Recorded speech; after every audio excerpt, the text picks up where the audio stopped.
আল্লাহ করছেন, আল্লাহ দেখছেন।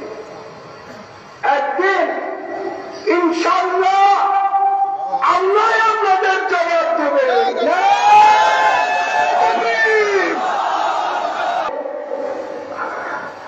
আল্লাহকে আমি মুজিবুর বছর নাম করি, বাবা নাম করি, হযরত কেবলা আল্লাহ রাসূলকে সাক্ষী রেখে বলছি, আমি 17 বছর বয়স থেকে কোরআন সুন্নাহ প্রচার করেছি, আজকে আমি বৃদ্ধ হয়ে গেছি।